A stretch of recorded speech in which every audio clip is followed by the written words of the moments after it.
Hello, everyone, and welcome back to Scorecard Sports. I am your host, the ambiguous assassin, Voodoo C, back here to give you my predictions for UFC 296. Before we get started with the predictions, I have to address the elephant in the room. It did come out earlier this week, maybe about a day ago from when I'm filming this, that Ian Gary is unfortunately out of his fight against Vicente Luque. It's a big loss for the card. I was really looking forward to seeing Ian Gary compete because even though he has been getting dunked on in the past few weeks, he is an extremely talented fighter, and I was really hoping to possibly see his heel turn at the press conference and see him kind of really come into his own in this welterweight division. But that being said, I think it has been announced, I don't know if it is official yet or not, that Kevin Holland will be stepping in on very short notice to face Vicente Luque. So it's great to see Vicente Luque still have a fight because it wasn't his fault. He prepared, he did everything he needed to be ready to fight Saturday. And it's great to see that he'll have that opportunity. So without further ado, let's get into these fights. Starting off with the early prelims, Randy Brown versus Muslim Salikov. I think in this fight, a big deciding factor will be the age of Muslim Salikov. He did start MMA late. I think right now he is maybe around 40 years old, 39, 40. And he has looked okay as of late, but not what he used to be. And going up against a guy like Randy Brown, who is young, very rangy, well-rounded, I think that can really go work against him in this fight. Randy Brown is a guy who mixes it up well, and he is very long for the division. I think he has something like a 78-inch reach, and he is very well at utilizing it with teeps, jabs, and straight shots. He also has tricky head movement and in and out movement as well. All of those, I think, could pose problems for Muslim Salikov. The one thing with Randy Brown is we have seen him in the past get caught clean and get finished by strikes. If that does not happen, I believe Randy Brown will take this fight and win it by decision. On to the next fight. Shamil Gasiev, who is making his debut against number 15, Martin Buday. Gasiev is a great wrestler, very explosive. He is short for the heavyweight division, I believe at 5'10", while Martin Buday is a massive heavyweight. Buday used to be a professional gamer where he reached a weight of 300 pounds. And in his MMA career at heavyweight, he comes in around the heavyweight limit of 265. He is, I believe, 6'4", 6'5", and despite his massive size, he has shown to have great cardio and a well-rounded skill set. And I believe that is pivotal in this matchup against Gasiev. I think he'll be able to stop the takedowns, land good shots in the clinch, outwork Gasiev, and really weigh on him with his 265 frame. And from range, I think he has the better straight shots. Both guys do have lacking striking defense as they keep their hands down, which can be problematic at heavyweight, where more so than any other division, one shot can end it. But with that being said, I don't think it's going to be a beautiful performance, but I do see in kind of a back and forth Martin Buday taking the fight and just being able to outwork Gasiev to a decision. Moving on to Cody Durden, or actually, sorry about that, completely messed up. Moving on to Lucas Almeida versus Andre Fili. I feel like this is a great fight that is actually slid under the radar. This possibly could be a candidate for fight of the night. Both fighters have very fan-friendly styles. The one concern I have with Fili is at times he can be inconsistent, but when he is on, he is 100% a world-class fighter who can do it all. He can wrestle, he can strike. He's very rangy for the weight class at 5'11", and he has great straight shots and deceptive range, especially how he kind of uses his shoulders to mask what shots he is throwing. And I think that is going to be very pivotal against Almeida. Almeida also has great offensive striking. However, he doesn't move his head very much. And because of that, he can get caught. And we've seen that in his fights with Pat Sabatini, when he does get taken down, he does not have the best ground game. I think in this fight, Andre Fili is probably going to mix it up, come in looking to strike, get Almeida committed to the striking, and then shoot under Almeida's strikes to get him to the ground and really implement his superior ground game. And I think that is where he possibly wins this fight. So I'm going Andre Fili in a back and forth fun fight by decision. Okay, now on to Cody Durden versus Tagir Ulanbekov. I think in this fight, a big key to winning for Cody Durden is going to be his pressure, his cardio, and his ability to parry straight punches. Ulanbekov's best strikes on the feet, I would say, are his leg kicks, jab, and his straight. Durden has been able to mix it up in his fights against other high-level people like Charles Johnson, who is a great grappler, which I think is a great fight to look at to compare to Ulanbekov, as he also has great straight shots, uses teeps, kicks, and Durden was able to smother his kicks, parry his straight shots, and really put a pace on him, endlessly shoot takedowns. Even if he didn't get it, he was able to transition to the back, put a hook in to at least control the position against the cage and look for more takedown opportunities. And I think that is going to be big in this fight, as we've seen Ulanbekov in his fights with Pimblett get pressured and really have a hard time dealing with a person who has more awkward striking timing, which Durden does share with Pimblett.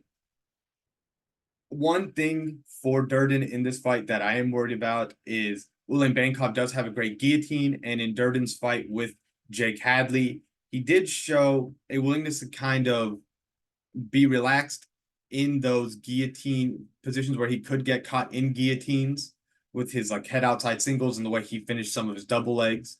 But if he's able to avoid that, I think he's going to pull off the upset and surprise a lot of people with a win over Ulanbekov.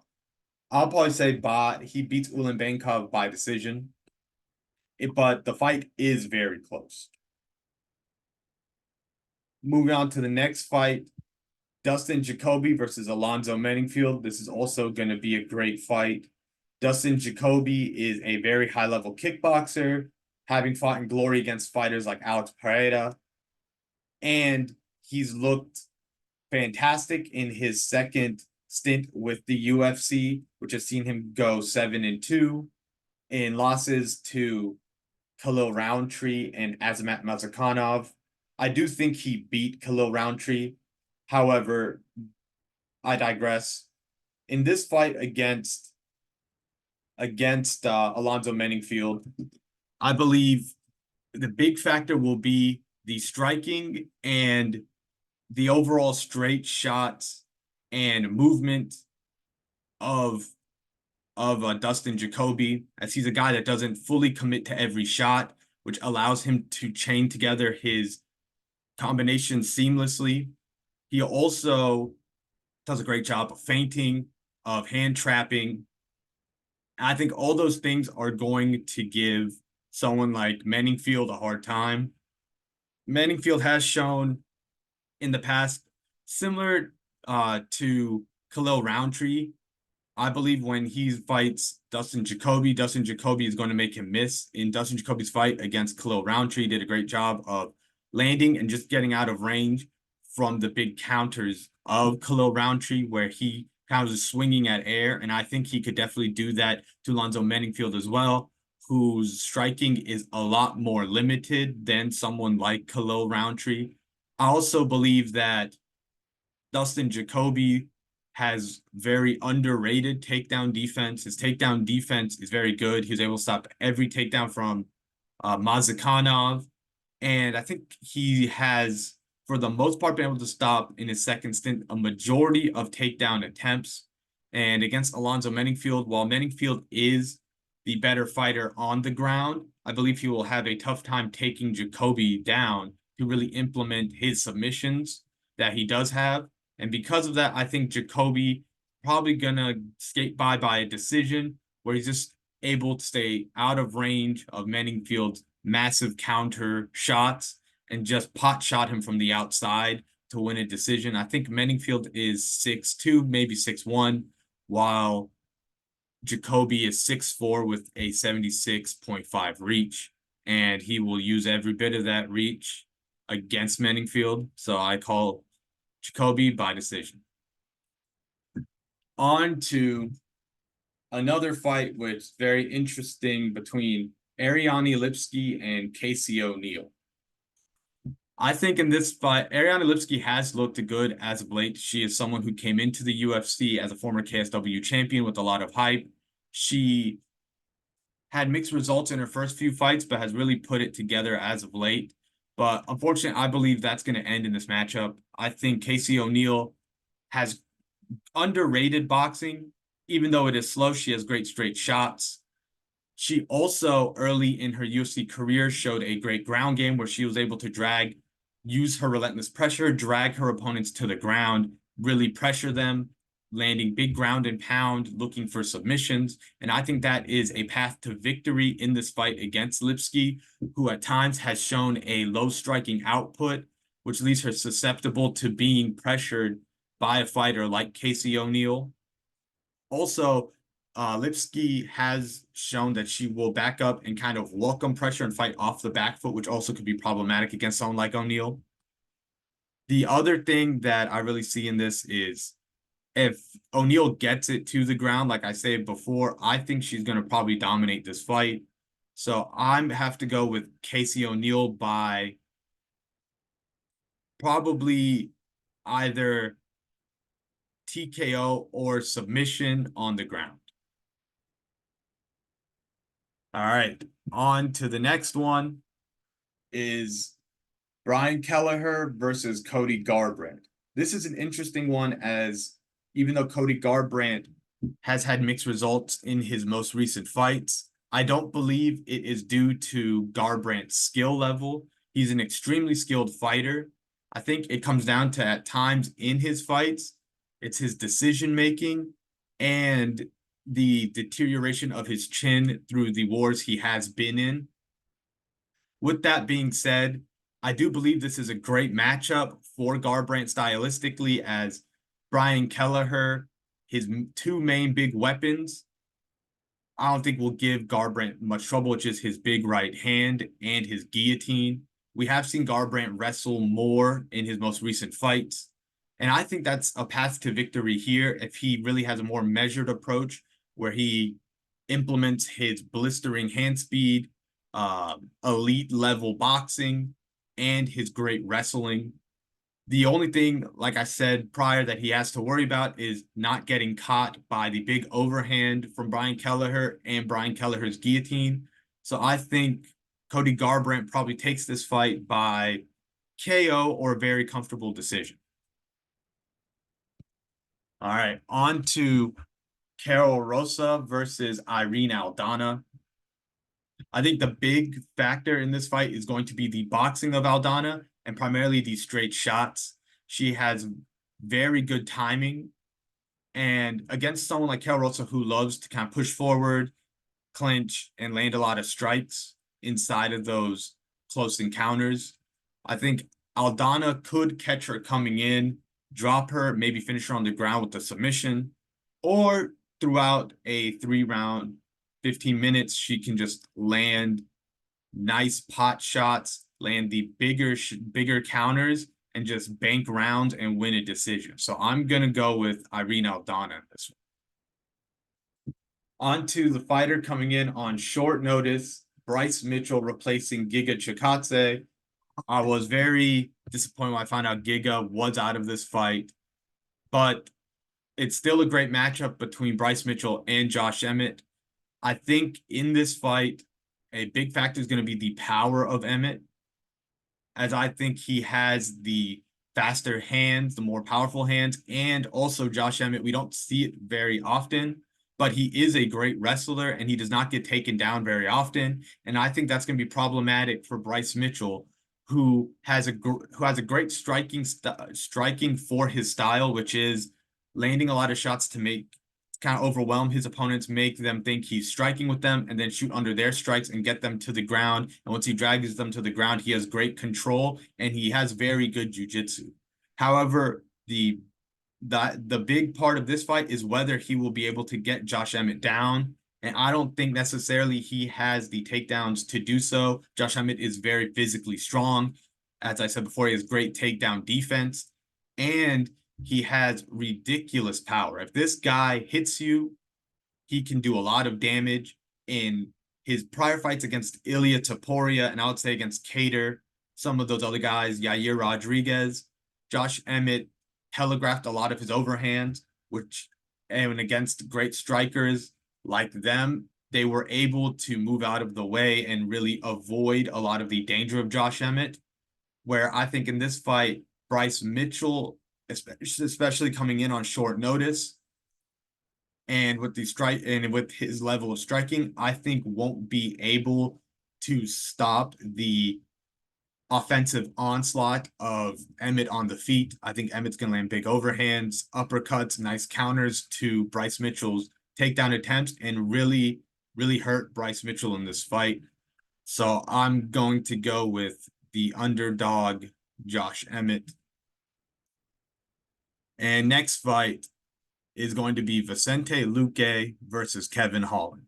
Even though the fight isn't 100% official yet, I figured I'd give you guys my breakdown.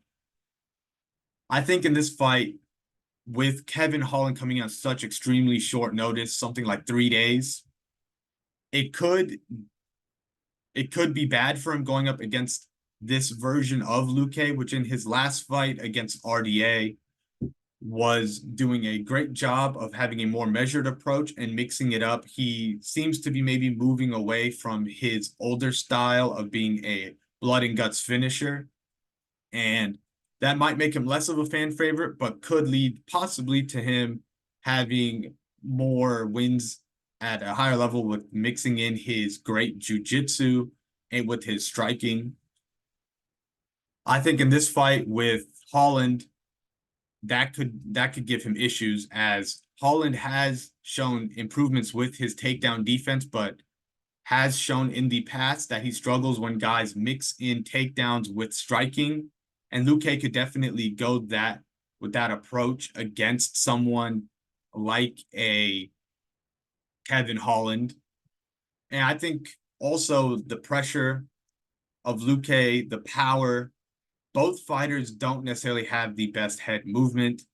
Maybe the height of Holland could give Luque trouble early on, and we see Luque clinch, look for more takedowns, and just try to throw off the rhythm of Holland. And because of that, I think this is a really close fight, but I am slightly leaning towards Luque to win it by decision. Now on to a big one, Paddy Pimblett versus Tony Ferguson. I've said in the past, this is one of those fights that is a lose-lose for Paddy Pimblett. He either wins and wins, which against Tony Ferguson, who's on a 6-fight winning streak, or he wins and doesn't finish Tony Ferguson and gets piled on by the fans, as they believe this is almost like a cherry-picked matchup for him. But with that being said, I know a lot's being made of Tony training with David Goggins. He did in the press conference look more lively, more animated than I've seen him in the past. However, from what I've seen recently of Tony, he does still show flashes of the Tony of old. It just seems like it is harder for him to sustain that over a 15-minute fight.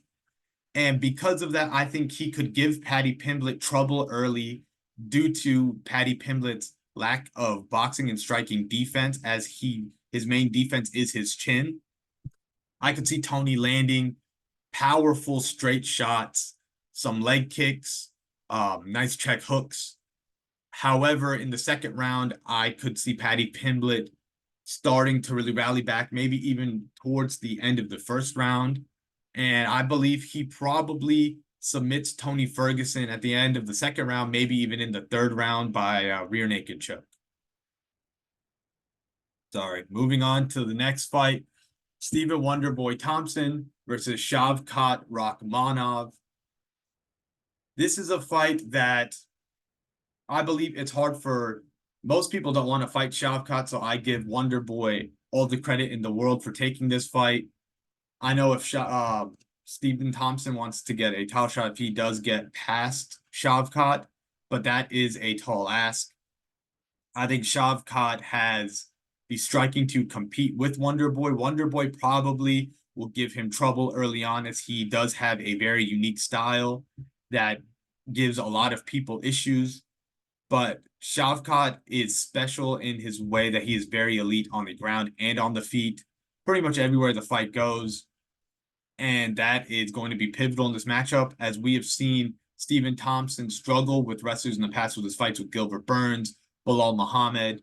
And I could see Shavkat taking Stephen Thompson down, wearing on him, transitioning, and really looking to attack him with submissions. He has a great guillotine. He also has great rear naked choke.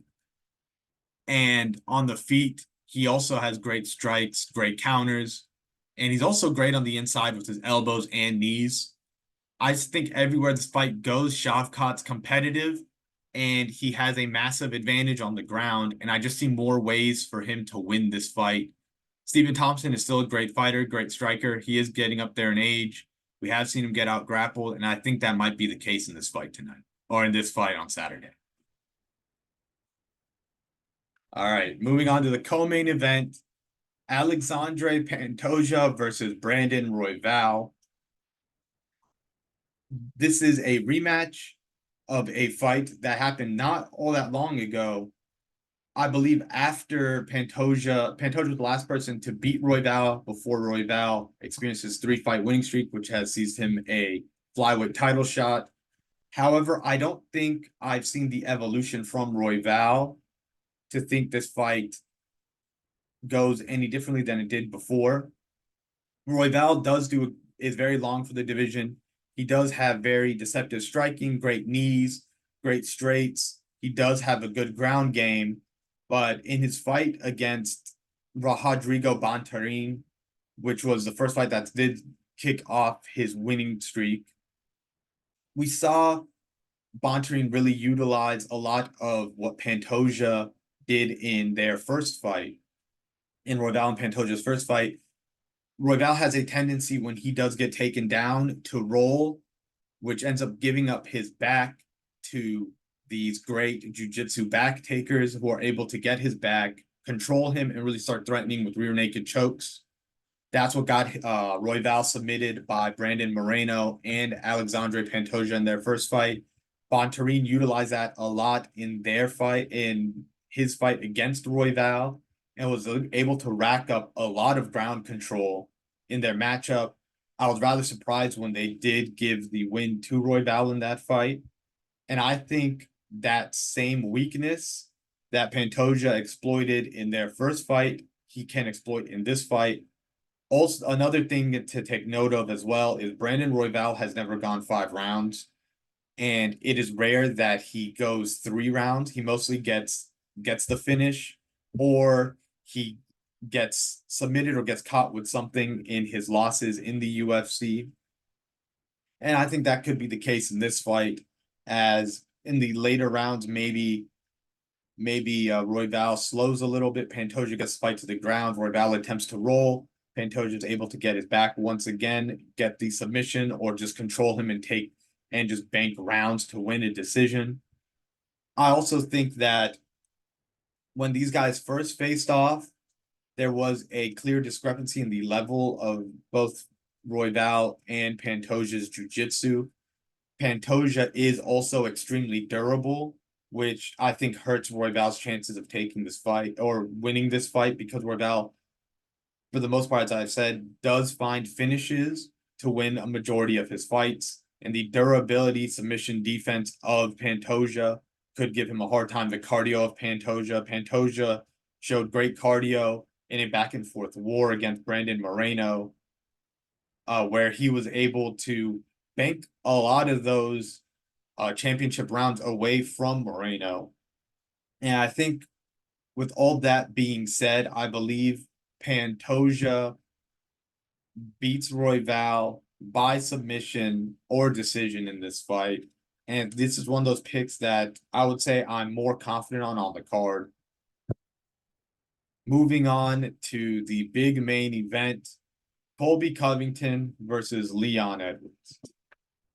This, in my opinion, is one of the closest contested fights of the whole year. Both fighters are great at what they do. I believe Leon Edwards is very underrated in the clinch, has very good elbows, knees, great kicks. He also has been shown to be a very good ring general, able to really control the pace of a fight.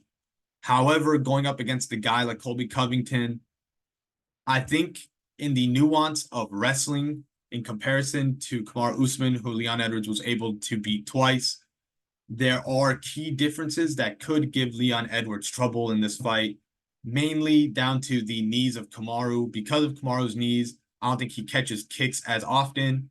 I don't think he is as committed to shooting takedowns as Colby, because of the power in his hands as well.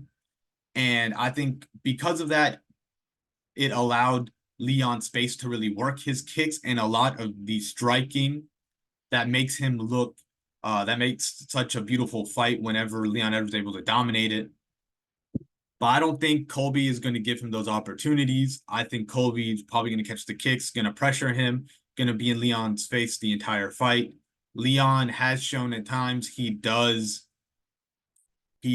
allow fighters to pressure him back, and he will give up ground and back up, which could be problematic against a guy like Colby. Another thing is in Leon's fights against Kamaru Usman. Kamaru Usman is a fighter that, although he's a great wrestler, he's very comfortable in wrestling positions. He won't really chase jiu-jitsu positions. What I mean by that is when he would get Leon to the ground, he would opt for an over-under rather than getting his hooks in and taking the back, which allowed Leon to really just do like a basic wrestling stand-up where he would be against the cage, he would stand up, fight the hands, break the hands, and be able to dig underhooks, get wrist control, and really circle out of the danger of the takedown. But what we've seen in Colby's fights, or Colby's fight against Jorge Masvidal, is when he gets people down, he's great at hooking the leg. He's great at figure fouring the legs.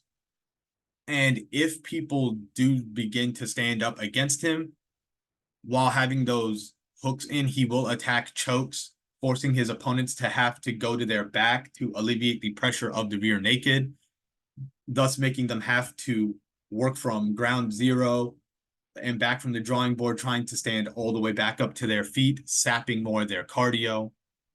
And that could prove troublesome for Leon Edwards in this fight. And I think that could be a key to Colby Covington winning this fight. Also, given the press conference yesterday, the comments that Colby did make about Leon's father would seem to really strike a chord with Leon. If Leon does come out uncharacteristically aggressive for this fight, trying to take Colby's head off, we could see Leon start to fade, as Colby will probably be able, it would make it easier for Colby to get him to the ground. But with that being said, I do believe if Leon is able to stop a few takedowns, maybe land some precise shots on the feet, that would probably be his way to victory. But both Colby and Leon, the vast majority of their fights do go to decision. So I don't know. I don't see this fight ending in a finish. I see it 100% going to a decision for either man. I believe Covington in this fight, his wrestling, his pressure, and his overall relentlessness, I think might get him past Leon Edwards. So even though this fight is extremely close, I'm just ever so slightly leaning towards the cardio, the wrestling, the overall relentless pressure of Colby Covington. I think it's gonna probably get him past Leon Edwards, but I wouldn't say I'm 100% confident in the pick, and I'm very much so looking forward to it. But with all that being said, it's going to be a great night of fights at UFC 296. These are my predictions. I hope to see y'all when we do our recap later next week.